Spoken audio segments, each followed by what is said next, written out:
심장이 뛰는 정치 토크. 진짜 게임은 라커룸에서 시작된다. 여의도 필승 전략이 시작되는 곳 더 라커룸.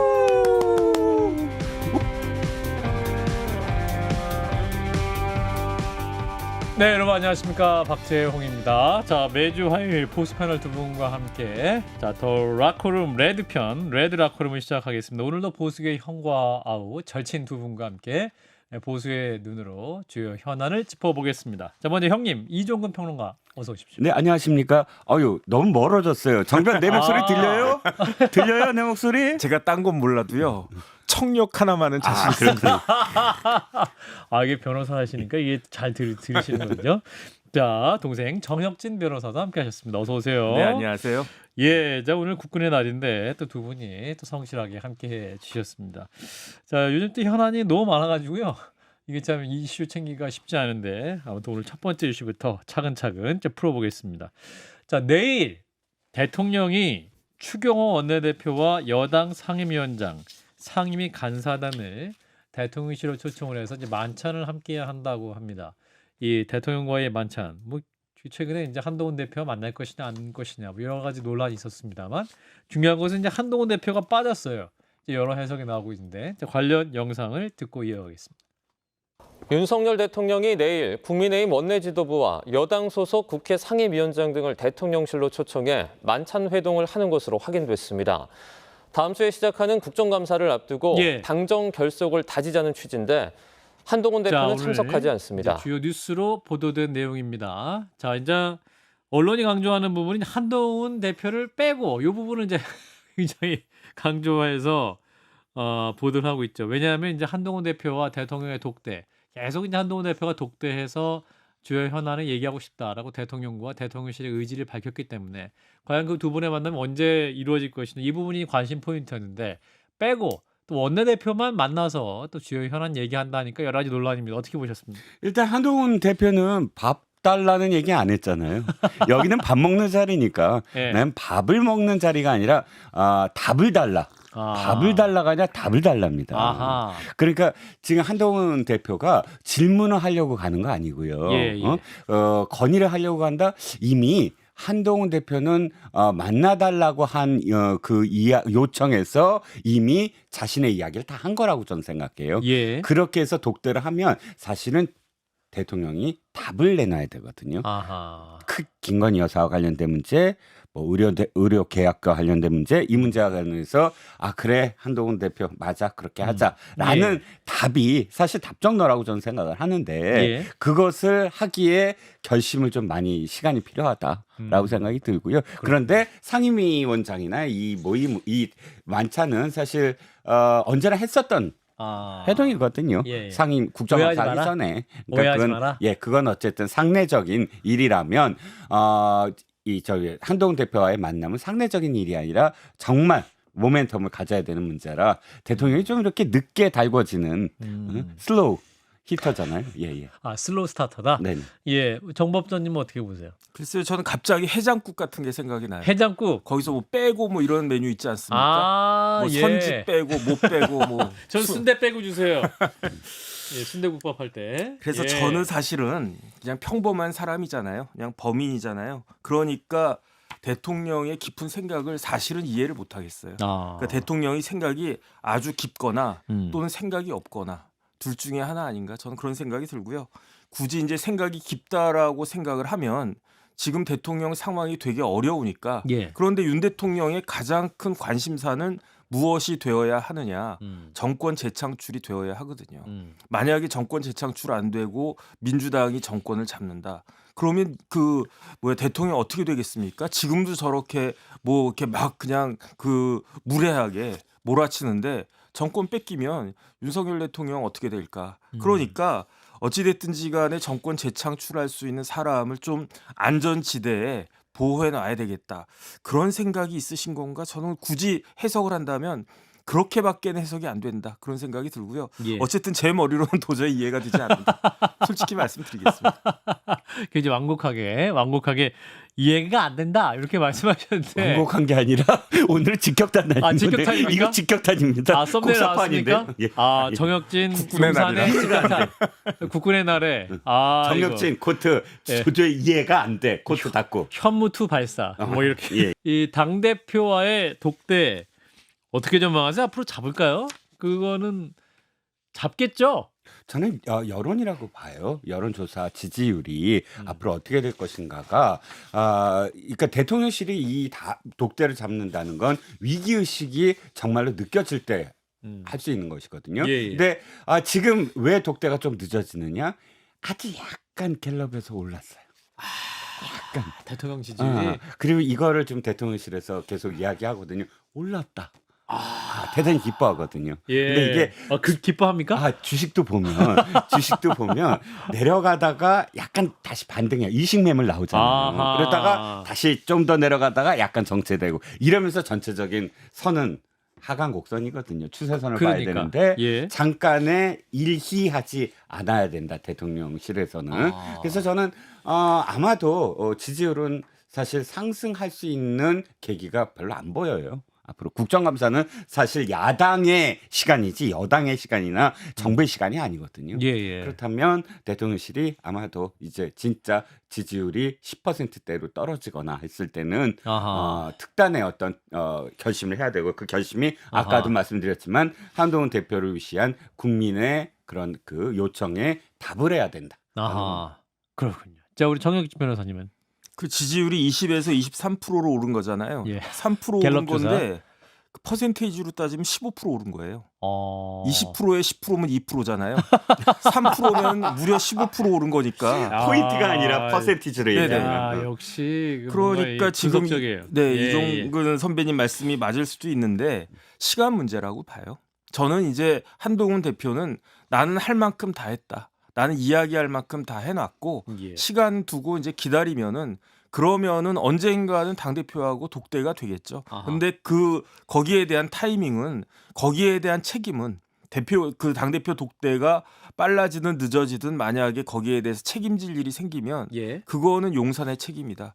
이렇게 해석되지 않지 않겠습니까? 예. 그러니까 만약에 지금 빨리 그 한 대표가 독대하자고 해가지고 대통령과 만났는데 어떤 무슨 이벤트가 생겼다. 그럼 왜 지금 이 시점에서 이런 그 행사를 갖다가 했느냐? 예. 거기에 대한 책임을 한 대표가 질 수 있는 상황이 있을 수도 있는데 그런데 어쨌든 지금부터는 모든 책임이 오로지 예. 용산으로 귀결되지 않을까? 저는 그런 생각이 듭니다. 예, 사실은 이제 지난주 갤럽에서는 20에서 23으로 좀 올랐습니다만 이제 어제 월요일 날 발표됐던 리얼미터 조사는 또 내려갔거든요. 기관에서 이제 현 정부 들어 조사한 거로는 대통령 지지도와 당 지지도 최저치를 기록했다. 이런 지수가 나왔기 때문에 용산의 입장에서도 굉장히 좀 뭐랄까요? 여유로운 입장은 아닌 건 분명해 보이는데 자, 이렇게 이제 원내대표단 상임위원장당과 대통령이 이제 내일 만찬을 하는 것을 두고 일각에서는 이제 김건희 특검법 재표결을 국회에서 앞두고 이 표단속을 하라는 거 아니냐 민주당 주장은 이렇습니다. 이제 이탈표가 꽤 될 것이다. 뭐 이런 해석도 있습니다만 어떻게 보세요? 김건희 여사 특검법과 관련해서는 이미 상수가 됐어요. 변수가 아니고 이게 벌써 몇 번째인가요? 기억으로는 한 세 번째인가 두 번째인가이고 또 상임위원장과 뭐 만난다고 해서 위원장단과 만난다고 해서 그 표를 단속할 수 있을 것인가도 사실 의문스럽고요. 예. 표는 이미 시위는 던져졌고 아마도 이번 것까지는 아마 크게 표 차이가 나지는 않을 텐데 예. 저는 그 다음이 문제라고 봅니다. 그러니까 이번 것까지는 이미 그 세 가지 법, 그러니까 25만 원 법은 진짜건 뭐 행정부의 그러니까 이 예산 편성권을 침해한 건 너무 맞고요. 예. 거꾸로 민주당이 만약에 그 대통령 그러니까 집권을 하게 됐을 경우 이 야당이 된 국민의힘이 그런 법안을 했을 때 진짜 반대할 거예요. 그건 있을 수 없는 이유고 상권 분립에서. 그런데 나머지 두 법안도 굉장히 독소 조항을 강화시켰거든요. 그 부분과 관련해서 아무리 지금 뭐 여론이 안 좋다고 하더라도 법을 생각한다면 특검이라는 어떤 제도를 생각한다면 쉽게 그걸 동의하지는 않을 텐데 다만 그 다음번 그러니까 이번 건 말고 그 다음 번이 상당히 관건이다라고 생각을 합니다. 그렇군요. 정 변호사님은 그거는 민주당이 기대라고 생각하고요. 이탈표. 네네. 민주당 꿈이 야무지다라는 생각이 드는 게 왜냐하면 대통령 임기 2년 반이 더 남았어요. 그렇죠. 50%가 더 남았어요. 아, 만약에 지금의 이탈표가 많이 생기고 심지어 재의결이 통과된다라고 하면 저는 단언컨대 그때부터 대통령 레임덕이에요. 어차피 대통령은요. 레임덕이 오게 돼 있어요. 대통령뿐만이 아니에요. CBS 사장님도 끝날 때쯤 되면 레임덕 와요. 그러니까 이거는 모든 사람의 숙명이에요. 갑자기 정신 벌쩍 드네요. 예, 그렇죠, 아니, 그렇죠. 그다음에 맞아요. 저도 좀 있으면 몇십 년 있을지 모르지만 죽어요. 예. 그 모든 사람의 숙명이라고요. 그러니까 레임덕과 죽음은 사람이 피할 수 없는 것이다라고 예. 생각을 하는데 예. 중요한 건 타이밍이죠. 언제 오느냐. 그런데 이제 대통령이 아직 2년 반이나 임기가 절반 이상 남아 있기 때문에 예. 그렇기 때문에 국민의힘에서 이걸 시키지 않아도 일치 단결해가지고 이런 것들을 그 재의결이 통과되지 않게끔 당연히 그렇게 할 수밖에 없는데 그런데 만약에 민주당이 그 빨리빨리 이게 그 레임덕이 오게끔 만들려면 어떻게 해야 되느냐? 정교해야 돼요. 그런데 민주당은 제가 보기에도 너무 허술해요. 아하. 지금 민주당이 여당 욕하지만 제 눈에는 민주당은 더 허술해요. 아. 지금 대통령이 반대할 수 없는 법안을 만들고 들이밀고 김건희 특검법이든 최상병 특검법이든 해야지 예. 허술하게 이럴 데 없어서 반대할 수밖에 없는 그런 법안을 만들어 놓고 혹시나 저 여당에서 이탈표가 나올까 이걸 기대한다. 이건 진짜 야무진 꿈에 불과할 것이다. 저는 그런 생각이 들고요. 예. 이번에 아마 거의 그 뭐 걱정하는 것처럼 혹시 용산에서 그걸 걱정했다라고 하면 그건 기우에 불과할 것이다. 결과로 보여주면 알 수 있을 것이다. 걱정하지 마시라. 야무진 꿈이다. 민주당의 야무진 꿈이다. 이탈표는 이렇게 두 분 다 함께 정리를 해주셨는데 자 이런 가운데 이제 서울의 소리에서 이 녹취가 또 공개가 됐어요. 이 녹취가 이명수 기자 이분이 이제 김건희 여사와도 통화했던 분이잖아요. 김건희 여사와의 녹취를 또 공개했던 분이기도 한데 이분이 김대남 전 대통령실 선임 행정관과의 통화 녹취를 공개했습니다. 근데 그 내용이 굉장히 민감할 수 있는 그런 내용입니다. 한동훈 대표에 대한 내용인데 김 여사가 인간적으로 좀 배신감이 들었지. 그 사람 키워준 사람 아니야? 막말로 외국 갔다 오면 넥타이도 선물해주고 그랬다는 거 아니야? 그런데 이렇게 하면 완전히 마태이가 가는 거지. 뭐 이런 내용이 있고. 근데 또 당대표까지 해봐라. 뭐 이런 대화가 있고요. 전당대회 앞둔 7월 10일 통화에서는 한동훈 후보가 이제 4월 총선 당시 비대위원장 직권으로 총선 여론조사를 했는데 당비를 이용해서 자신의 대선 인지도 여론조사를 시행했다는 정보를 주면서 한동훈 후보를 공격하라. 이러한 취지의 얘기를 말하기도 합니다. 실제로 이 통화를 한 후에 서울의 소리에서는 단독 한동훈 당비 횡령 유용 의혹이라는 제목 기사를 내기도 했는데 자 이게 대통령실에서 근무했던 인사가 이런 걸 또 지시하고 또 지시한 대로 또 기자가 보도하고 이거 어떻게 봐요? 녹취록 들으셨죠? 들었습니다. 예. 예. 일단 이 정부의 문제가 예. 이 보수 정당인 국민의힘의 뿌리 깊은 어떤 인자들이 하나하나 차곡차곡 수를 쌓아 나가서 집권한 정부가 아니었어요. 갑작스럽게 민주당 대통령이 임명을 한 검찰총장이 나와서 이쪽 당의 대통령 후보가 됐는데 이분은 이 당에 아무런 연고가 없어요. 그러다 보니까 대통령실에 들어간 사람들이라든지 선거 캠프라든지 대단히 이질적인 사람들이 갑작스럽게 모일 수밖에 없었다. 근본이 없는 분들입니까? 뭐 그렇게 표현하는 건 앵커님이 표현하셨죠. 예, 앵커님 분명히 근본이 없다고 표현하셨습니다. 저는 암묵적 동의를 하고 있지만 표현은 제 입에서 나온 거 아닙니다. 진정한 보수는 아닙니까? 보수도 아니다. 뭐 이념은 잘 모르겠고 좋습니다. 예. 그러면 로열티를 얘기하면 보수에 대한 충성도. 예를 들어서 그런 사람들 당에서 오랫동안 당직했던 사람들이 그래서 집권을 해서 대통령실에 들어간다 한다면 기본적으로 지켜야 될 것. 내가 언사라든지 혹은 예를 들어서 대통령실에 나왔더라도 대통령실에서 벌어졌던 일을 언제까지 내가 말을 안 해야 된다든지 이런 기본적인 룰이 있거든요. 프로토콜이 있잖아요, 사실은. 그렇죠. 그건 뭐 매뉴얼도 있고 또 기본적으로 정치라는 것은 아군과 피하 구분이다라고 아. 이제 그때 나치의 누군가가 얘기했죠. 나치 정권에 어찌됐든 피하를 확실히 구분을 할지 모르는 사람이었고 김대남은 예. 그다음에 쭉 보니까 강남구청장 선거에도 나왔더라고요. 근데 그때 개발업자였어요. 제 기억에. 이분이 개발업자 출신이에요. 무슨 뭐 에버빌 무슨 뭐 도시종합개발공사 공사가 아니라 뭐 저 건설? 종합건설 뭐 이런 그런 꽤 오랫동안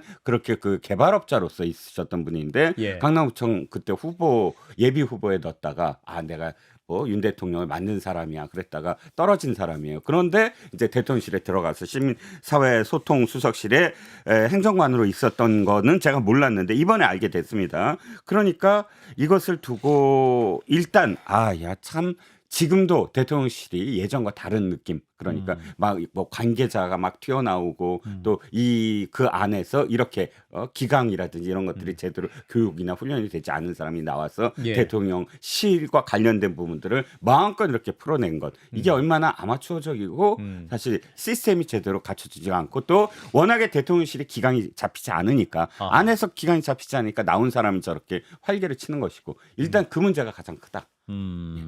그렇군요. 정 변호사님 어떻게 들으셨어요? 이 기강이 없다? 뭐 이렇게 저는 진짜 예. 제 이해력이 너무 짧은 것 같아요. 이해할 수 없는 일들이 너무 많아. 오늘은 참고로- 불가사의. 참고로 서울법대, 네. 서울법대, 예, 사시 출신, 아니 왜냐하면 이 말대로라고 하면 서울의 소리라고 하는 매체는 예, 그 용산 대통령실의 어용 언론이라는 이야기잖아요. 뭐 이렇게 오다를 받고 보도했다, 뭐 이런 거 아니에요, 그러니까요. 사실은. 네네. 예. 그러니까 용산하고 서울의 소리가 서로 짝짝꿍 되어 있고 그렇다라고 하면 서울의 소리는 진보 매체인가 저게? 아니면은 대통령실이 진보적인 대통령실인가? 그 전혀 궁합이 맞지 않은 두 기관이 저런 모습을 보여주는 게 이해가 안 돼요. 이해가 안 되니까 그냥 외워야 되긴 하겠는데 시험에 안 나올 것 같은데. 시험에 안 나올 것 같은데. 시험에 안 저희 나와요. 1등의 비결이에요. 이해가 안 되면 외워라. 그래서 외우는데, 자 외웠는데, 그런데 저는 진짜 말이 안 된다고 생각하는 예. 게 김건희 여사가 지금 곤경에 처한 게 왜 그렇습니까? 최재형 같은 사람 만나가지고 곤경에 처했잖아요. 최재형 목사. 예. 북한을 갖다가 수시로 드나들고 온갖 그런 그다음에 국보법 위반으로 그 문재인 정권에서 최초로 조사받았던 사람이 최재형 목사인데 예. 그런 사람 만나가지고 지금 저 곤경에 빠져 있지 않습니까? 그런데 최재형 목사하고 만나가지고 지금 저런 곤경에 빠져 있는데 청와대가 아니라 대통령실에 행정관이라고 한 사람이 서울의 소리 기자 더군다나 예. 김 여사하고 또 그 이전에 대선 때도 이런저런 에피소드가 있었던 그 사람 만나가지고 저런 식으로 경계를 하지도 않고 말을 갖다가 한다. 예, 예. 저는 이게 대통령실의 정체성이 무엇인가 솔직히 말하면 의심스럽다는 생각이 들고요. 예. 결론은 예. 저 김대남 씨는 서울 보증보험 감사 자리를 빨리 사퇴해라. 그게 저는 결론입니다. 예. 사실은 이 내용을 보고 한동훈 대표도 반응을 보였죠, 그죠? 예, 좌파 유튜버와 이제 뭐 그 공기업의 감사인 분이 했던 이야기, 이게 뭐 어떤 고발 사주 같은 느낌의 그런 느낌을 굉장히 비판적인 입장을 내기도 했는데, 자 그러면 만약에 김대남 전 행정관과 서울의 소리 이명수 기자가 합을 맞춰가지고 당시 이제 한동훈 당대표 후보자를 공격할 의도가 있었다면 결과적으로는 한동훈 대표가 영향을 받지 않고 됐기 때문에 실패한 공작이라고 봐야 될까요? 실패한 공작을 넘어서 오히려 이러한 일들이 예. 한동훈을 띄워주는 이야기 아니겠습니까? 예. 좌파와 대통령실의 공격을 다 그 뿌리치고 그 보수의 정체성으로 드러난 거 아니겠습니까? 지금 지난번에 제일 황당했던 공격이 예. 제 입장에서는 예. 한동훈 보고 좌파라고 하더라고요. 아하. 근데 제가 학교 다닐 때 딱 보면은 그 4학년 때 재학 중에 시험 합격한 애들은요. 예. 얄밉게 공부만 하는 애들이에요. 막 우리들은 뭐 고민하고 뭐 역사가 뭐니 인간이 뭐니 뭐 혁명이니 어쩌니 민족이 뭐니 그러고 있는데 예. 걔네들은 학교에 나오지도 않아. 아하. 그냥 그 자기 동네에 있는 독서실 가가지고 공부만 하고 그런 애들이 재학 중 시험 합격해가지고 예. 잘 나가는 판검사한단 말이에요. 예. 그런데 그런 사람을 보고 좌파라고 공격을 한다. 그런데 그런 그 한동훈을 공격했던 사람들이 알고 봤더니 누구다? 서울의 소리 같은 데다. 아하. 이런 이야기가 그 공식이 딱 그게 되니까 좌파가 아닌 사람을 좌파로 매도하면서 공격했는데 그게 다 들통이 난 거 아닌가? 예. 전 그런 생각 듭니다. 예, 이제 또 이제 녹취록에 이게 또 두 분의 내밀한 얘기여서 그랬는지 모르겠지만 이 김대남 전 행정관이 또 이런 얘기도 해요. 김건희 여사가 한동훈 후보 때문에 죽으려고 한다.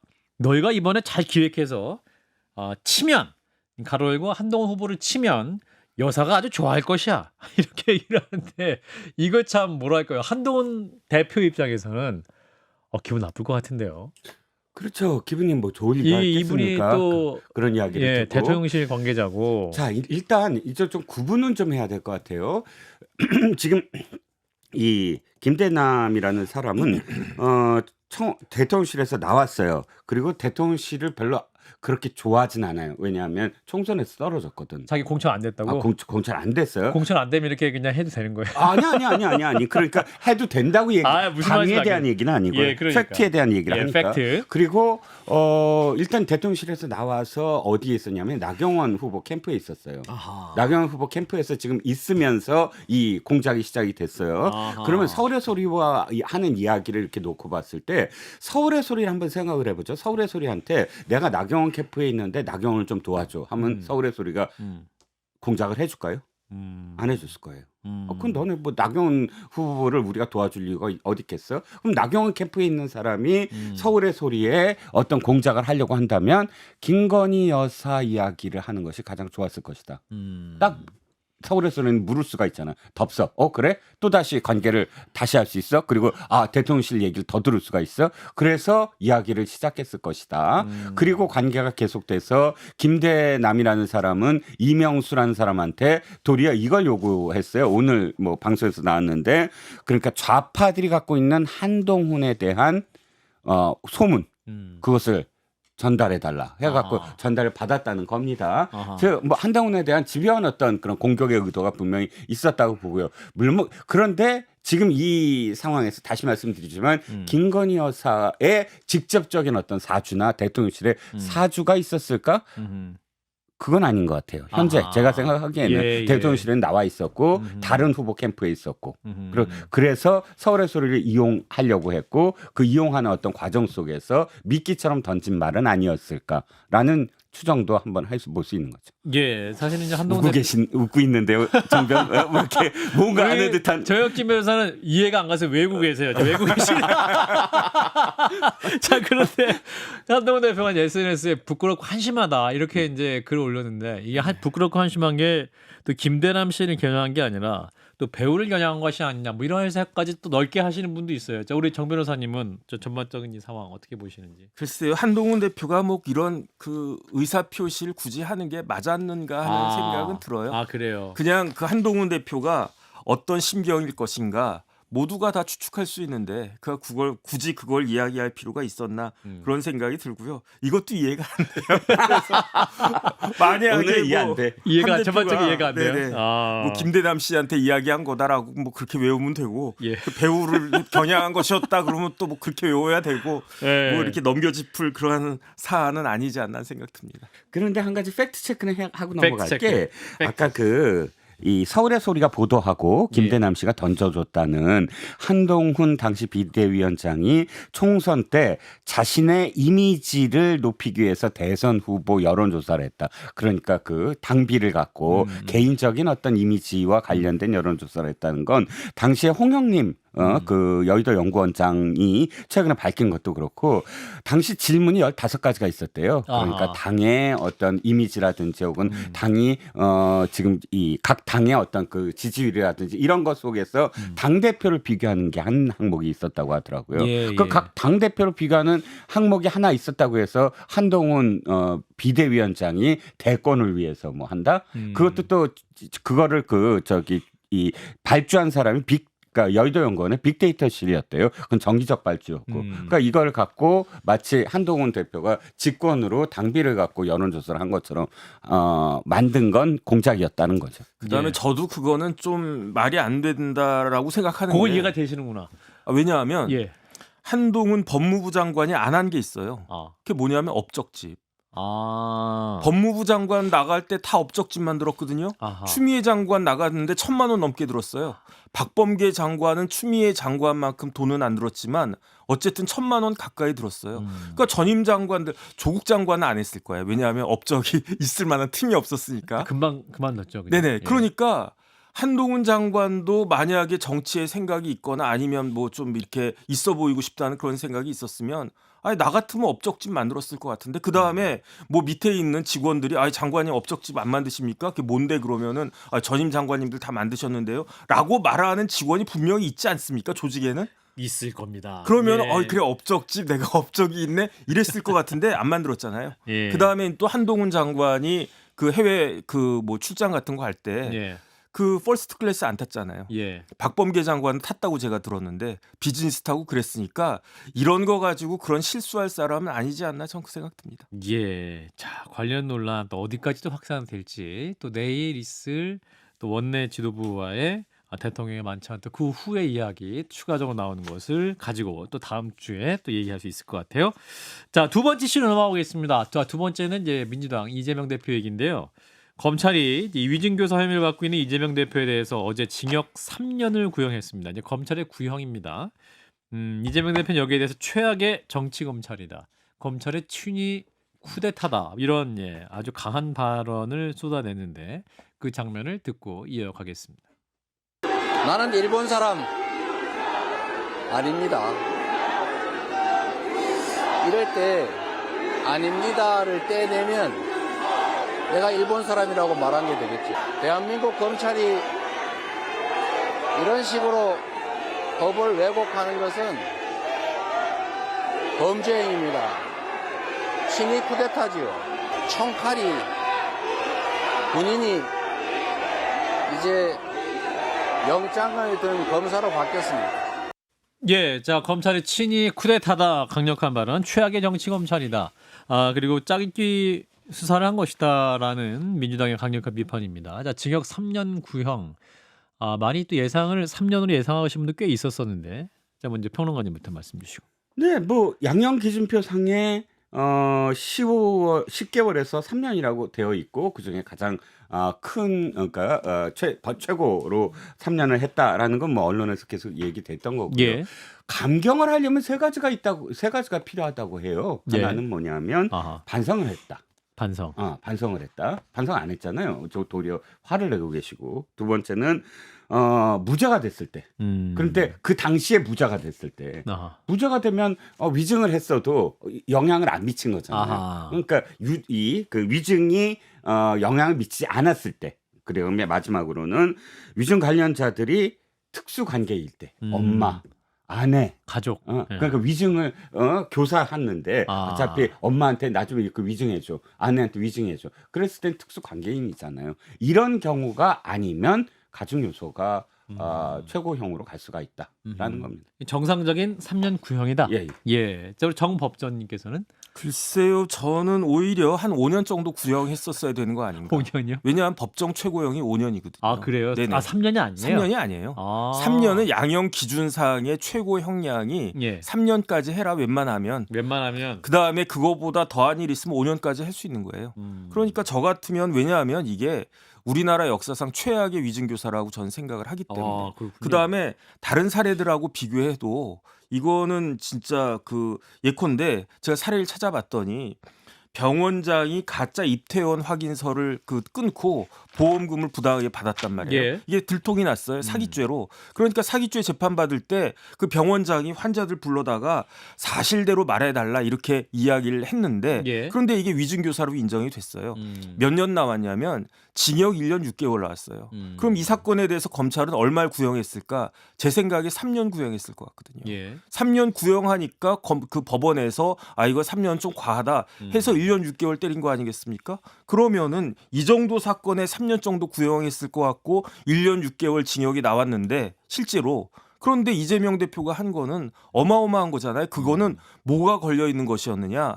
경기도 지사 자리가 걸려 있었어요. 그러니까 이 병원장은 그냥 그 보험금 편취한 보험금 토해내고 사기죄로 조금 살다 나오면 되는데 그런데 이재명 대표는 경기도 지사였잖아요. 저기서 벌금이 단돈 100만 원만 나와도 예. 경기도 지사가 날아가는 그러한 일이었다고요. 그러니까 훨씬 더 엄하게 책임을 물어야 되는 것이 아닌가? 그렇다라고 하면 저는 제가 검사였다라고 하면 5년 때렸을 텐데 그러니까 검사를 안 시켰겠지. 근데 이제 검사 말씀하셨는데 네네. 민주당의 이제 검사 출신 이분이 고검장 출신이잖아요. 박균택 의원. 위중교사 사건에 대해서 3년 구형하는 거는 내가 듣도 보도 못했다. 이 검찰이 대통령에게 잘 보이려고 한 것이다. 만약에 판사가 이 검찰의 3년 구형을 들었을 때 굉장히 웃기다고 했을 것이다라고 어제 저희 방송에 나와서 이렇게 말씀을 했는데 네네. 반론해 주세요. 저 봤습니다. 아 보셨구나. 예. 유튜브로 봤는데 예. 그것도 이해가 안 돼. 이해가 안 가요. 외우셔야 됩니다. 아, 고검장이 예. 이렇게 말씀하시니까 예. 외워야 되나? 그런데 외울 수가 없는 게 외울 수가 없어요. 제가 조금 전에 병원장 케이스 말씀드렸잖아요. 아, 그렇죠. 예. 징역 1년 6개월 나왔어요. 1년 6개월 나온 거 또 보니까 인터넷 도박 사이트 총책이 자기 밑에 있는 그 부하들한테 그 위증 교사를 했어요. 아. 뭐야 네가 뒤집어 써라. 뭐 이런 식으로 징역 1년 6개월 나왔습니다. 제가 봤을 때 이것도 구형 3년 했을 거예요. 그다음 또 뭐가 있냐면은 어떤 사람이 강간을 했는데 피해자 불러가지고 돈 4천만 원 주면서 예. 합의했다고 해라. 그렇게 이야기를 했는데 이게 또 들통이 났어요. 아. 징역 1년 6개월 나왔습니다. 이때도 제가 봤을 때 검찰에서 최소한 징역 3년 구형했을 것 같거든요. 제가 저는 검찰은요. 중앙지검에서 옛날엔 서울지검이었는데 15 몇 달 한 게 제 검찰 경력의 전부거든요. 검사가 돼본 적이 없는 사람이에요. 예. 저도 이렇게 여러 개 쭈루룩 다 찾았는데 실질적으로 고검장이면 그 검사 20년 한 30년 가까이 했었을 분이 그걸 못 찾았다? 무슨 인식 장애가 있으신 건가? 저로서는 납득이 되지가 않습니다. 그렇군요. 그러면은 11월 25일이 1심 선고라는 거 아니에요? 재판부의 판결이 있는 날. 네네. 그러면 1년 6개월 정도 예상하신다. 만약에 저는 1년 6개월이나 2년. 2년, 네, 1년 6개월에서 2년. 아하, 그렇군요. 이종훈 아니 평론. 그 법전이 말씀하시는데 제가 감히 그냥 거기에 조용히 대해서 묵상하고. 뒤에 이렇게 뒤에 몇 년이다라고 이야기하는 건 이건 이해가 가지 않습니다. 아니, 외워야 또 됩니다. 예, 경륜과 또 이 경험이 있으시기 때문에. 자, 근데 이재명 대표가 기자들에게 예민하게 반응을 했어요. 기자 여러분 한번 들어보세요. 묻지 말고 들어보면 알 수 있지 않습니까? 그거 노력은 최선 하세요 하면서 이재명 대표의 이제 주장은 검찰 짜깁기를 했다는 거죠. 그러니까 나는 일본 사람이다 아니다라고 말한 것을 아니다를 떼면 나는 일본 사람이라 말한 것이 된다라면서 이제 김진성 씨와 통화해서 이렇게 말했다는 거예요. 기억을 되살려 있는 대로 얘기해달라. 없는 사실을 얘기할 필요가 없다고 30분 동안 12번을 말했는데 검찰은 이제 이런 내용은 다 뺐다는 거예요. 있는 그대로 말해달라. 그러니까 요 얘기는 어떤 취지를 생략한 상태에서 어떤 말을 바꿔다 요거만 그거 부각해서 이제 재판정에서 부각을 해서 했기 때문에 이거는 이제 검찰이 짜깁기다. 뭐 이런 주장이죠. 이재명 대표에게는. 진짜 제가 객관적으로 말씀을 드리고 예. 싶다고 객관적으로 말씀드리면 네, 드려주세요. 짜깁기는 검찰이 아니라 이재명 대표가 지금 짜깁기를 하고 계신 걸로 보여져요. 그래요? 30분 중에 12번만 지금 계속 12번에 그러니까 있는 그대로 말해달라라는 부분을 짜서 편집을 해서 사람들한테 계속 그것만 강조하잖아요. 예. 그 다른 부분들을 왜 검찰이 그렇게 짜깁기 했다고 하지만 그렇게 짜깁기 한 것만 검찰이 아까 그 법정에서 나온 거 아니잖아요. 재판정에서 다 틀어달라고 해서 30분 다 틀었어요. 그러니까 예. 짜깁기란 말은 이제 없어야 돼요. 아. 왜냐면 판사가 직권으로 다 들읍시다. 다 들읍시다. 들었으니까 예. 뭐 검찰이 뭐 짜깁기라 이렇게 얘기할 이유가 없고 그건 기소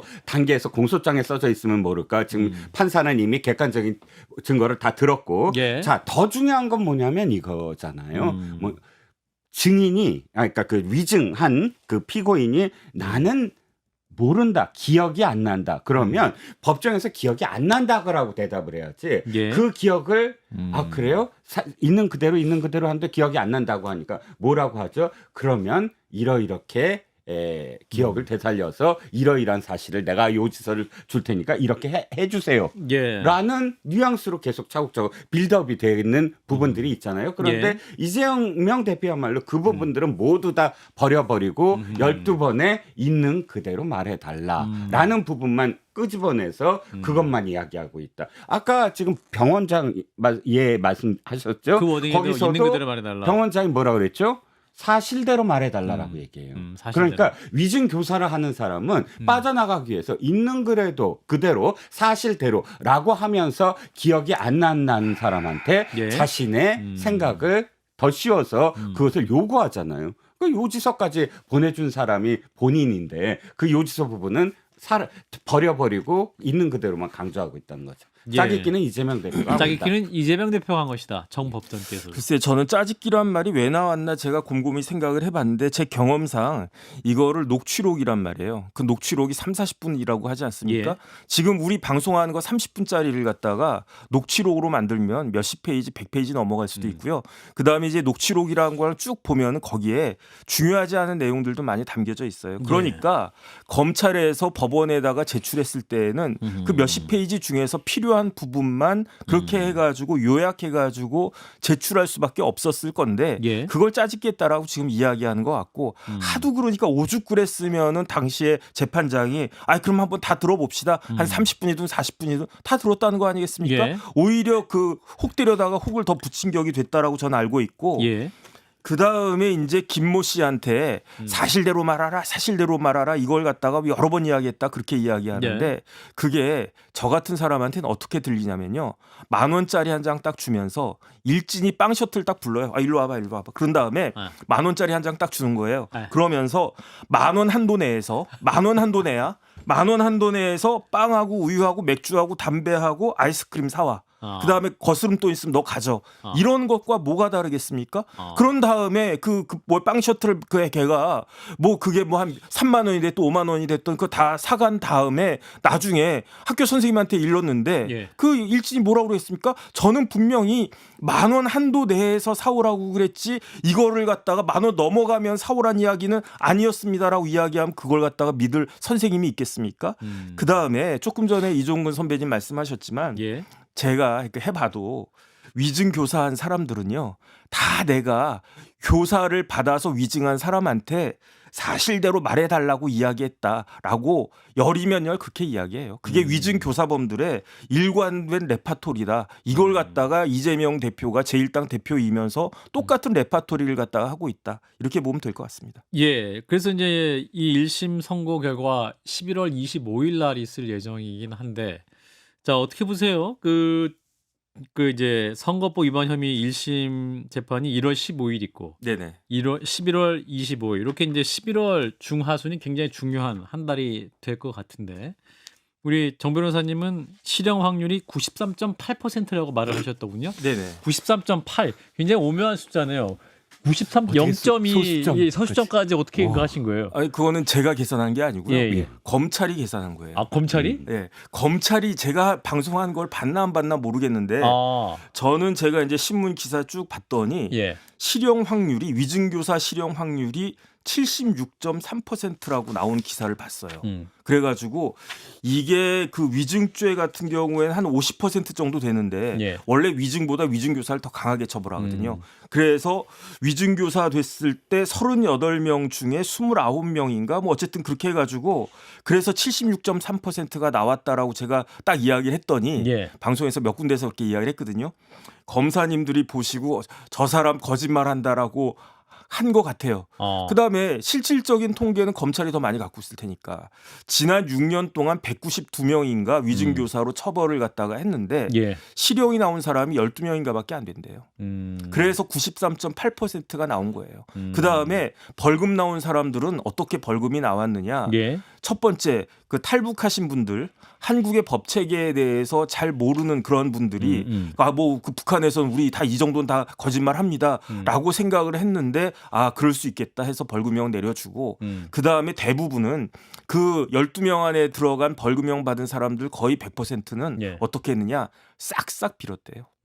판사님한테 정말 잘못했습니다. 왜냐하면 위증이라고 하는 죄는 판사들이 제일 싫어하는 죄거든요. 그러니까 12명이 실형이 아니라 벌금 받았다. 네네. 그러니까 이제 192명 중에 12명 빼고는 다 시형이었다. 거기서 한 70명 가까이는 그 구속됐고 그다음에 나머지는 110명 정도는 집행유예 나왔고 그래서 넓게 보면 집행유예도 실형이거든요. 그러니까 그 숫자가 퍼센테이지가 93.8%는 그거는 맞을 겁니다. 그렇군요. 그러니까 6.2% 12명은 싹싹 빌었던 분들이고 싹싹 빌거나 아니면 북한에서 오셨던 분들. 그리고 나머지 93.8%는 실형을 받았다. 그래서 그 통계적 확률을 말씀하셨는데 자, 그러면 이런 상황에서 서초동의 시가 빨라졌다는 얘기도 많이 나오네요.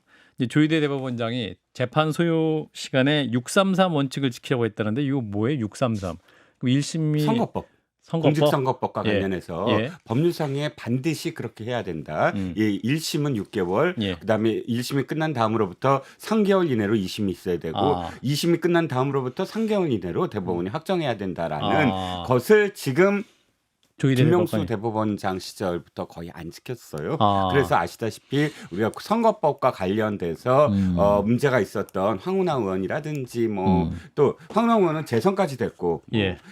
거의 대부분의 의원들이 윤미향 의원도 4년 거의 다 채웠고 뭐 이런 식으로 선거법의 취지 그러니까 잘못됐음을 빨리 가려서 그 지역 국민들 유권자들에게 피해가 가지 않도록 하겠다라는 것이 전 6.4 법칙이라고 생각하는데 예. 고스란히 유권자들의 피해로 남게 됐지요. 그런데 예. 조희대 대법원장이 이번에 그것을 특명을 내렸다 이렇게 제목이 나올 정도로 633의 원칙을 지켜라라고 이야기를 한 겁니다. 예. 이렇게 원칙 지켜지면 확정 판결 언제예요? 그럼 만약에 내년 6월 이전이죠. 내년 6월 이전 왜냐하면 대법원까지. 근데 이재명 대표가 공직선거법상의 허위사실 공표죄로 재판받은 게 이번이 처음이 아니란 말이에요. 두 번째잖아요. 예. 그런데 제가 그걸 찾아봤어요. 그때는 어떻게 됐었지? 궁금해가지고. 그 경기도지사 그 선거할 때 1심이 기소가 12월 11일에 됐어요. 2018년 12월 11일. 그런데 1심 판결이 언제 나왔느냐? 2019년 5월 16일에 나왔어요. 이 이야기는 뭐냐면은 6개월에다가 닷새가 더 오바가 됐을 뿐이에요. 6개월 딱 걸리고 거기에 닷새 오바가 됐고 예. 그다음에 항소심은 5월 27일에 접수가 돼가지고 그때부터 기사 내야 되는데 9월 6일에 판결이 났어요. 같은 해. 예. 이거는 3개월에다가 딱 열흘 더해가지고 판결이 나온 거예요. 63 됐고 그러니까. 대법원. 근데 대법원은 이제 권순일 대법관이 질질질 끄는 바람에 대법원은 좀 늦게 나왔는데 예. 그거는 이제 2020년 7월 16일에 나왔으니까 아하. 그러니까 이제 그거는 뭐 한 1년까지는 안 끌었어도 한 10개월. 8, 9개월 정도 이렇게 끌었던 건데 예. 그런데 뭐 이게 이제 대법원장이 직접 말씀을 갖다 하신 거니까 최소한 대법원에선 3개월 내에 끝날 것 같고요. 고등법원도 아마 빨리빨리 이제 스피드를 갖다 내면 그러면은 11월 25일에 이제 판결이 나오면 그러면 중간에 이제 인터벌 있지 않습니까? 뭐 항소 기간, 상고 기간 그 질질 끈다고 해도 6개월에다가 1개월만 더하면 7개월이잖아요. 그러면 내년 6월 말이면은 대법원까지 판결 선고 나올 수밖에 없을 것 같다. 그다음에 조희대 대법원장 이왕 말씀 그렇게 하신 김에 조국 대표에 대한 사건 빨리 좀 판결 좀 했으면 좋겠어요. 저 1심도 유죄, 2심도 똑같이 징역이냐 그렇게 나왔는데 도대체 뭐 그렇게 어려운 사건이라고 대법관씩이나 되시는 분들이 이 사건을 갖다가 7개월, 8개월 이렇게 지금 잡고 있는가. 예. 뭐 시간 조금 더 드릴 테니까 제가 드린 건 아니지만 올해 안에는 조국 대표 판결 나와야 된다라고 저는 생각합니다. 예. 자, 한 2분 남았는데 이제 그렇다면 이제 민주당은 과연 이재명 대표의 사법 리스크가 이제 현실화된다면 플랜 B가 과연 있을 것이냐. 사실 플랜 B 얘기를 또 이재명 대표 앞에서 얘기하는 것 자체가 또 민주당 내에서는 분란의 소지가 있을 수 있을 것 같은데 일단 보수의 눈으로 편파적인 시각으로 본다면 플랜 B를 생각하고 있을까요? 누가요? 이재명 대표가요? 아니요, 민주당 내에서. 민주당 내에서 아마도 예. 저는 친문과 친명의 또다시 분화가 일어날 수밖에 없다. 왜냐하면 11월을 기점으로. 그렇죠. 11월 기점으로 문재인 대통령과 지금 그 이재명 대표는 잠시 동안의 연대에 불과해요. 서로의 어떤 지금 그 이해 목표가 일치할 수가 없어요. 어쨌든 자기가 살고 보자로 갈 수밖에 없거든요. 이 문제는 법적인 문제는. 예. 그러다 보면 이재명 대표의 사법 리스크가 커질수록 친문은 함께 하면 안 된다라는 생각을 할 거예요. 도리어 더 그 분화를 노려서 예. 자신들의 어떤 문재인 대통령 일가에 대한 수사라든지 이런 부분들을 분리시켜야 된다라고 생각을 할 테고 예. 그래서 저는 개인적으로는 11월 달 선거가 만약에 이재명 대표한테 불리하게 나온다고 한다면 예. 상당히 분화의 가능성이 훨씬 더 높아진다고 생각합니다. 그러니까 두 재판 중 하나라도 어떤 네. 의미 있는 판결이 그럼요. 나온다면 정 변호사님 저는 민주당 사람들은요 생각만 하고 있을 것이다. 생각만 행동할 생각은 꿈에도 못 꾸고 왜냐하면 비명 행사였잖아요. 예. 비명 행사였는데 그거를 너무 많이 보지 않았습니까? 그래서 저분이 어떻게 되기 전에 내가 섣불리 움직이면 내가 다친다라고 하는 거를 민주당 사람들은 누가 봐도 다 잘 알고 있을 것이다. 지난 총선만의 문제가 아니었잖아요. 지난 경선에서 어떻게 됐습니까? 정봉주 의원 뭐 그냥 전 의원 뭐 어쩌고저쩌 하다가 5등한테도 못 들었잖아요. 한 방에 날아갔잖아요. 그러니까 일단 눈알만 굴리고 있으면서 생각만 하고 있을 것이다. 전 그렇게 판단됩니다. 네. 자, 일단 오늘은 여기까지 듣겠습니다. 자, 이재명 대표의 재판, 위증교사 혐의에 대한 재판. 오늘 이제 보수의 시각으로 봤는데 다가오는 목요일에는 또 진보의 시각으로 민주당 입장을 대변하는 변호사들의 또 해석을 또 듣는 시간을 갖도록 하겠습니다. 자, 오늘 휴일인데 오늘도 열심히 해주신 두 분께 감사드리면서 자, 레드락 커럼 다음 주에 뵙겠습니다. 고맙습니다. 감사합니다.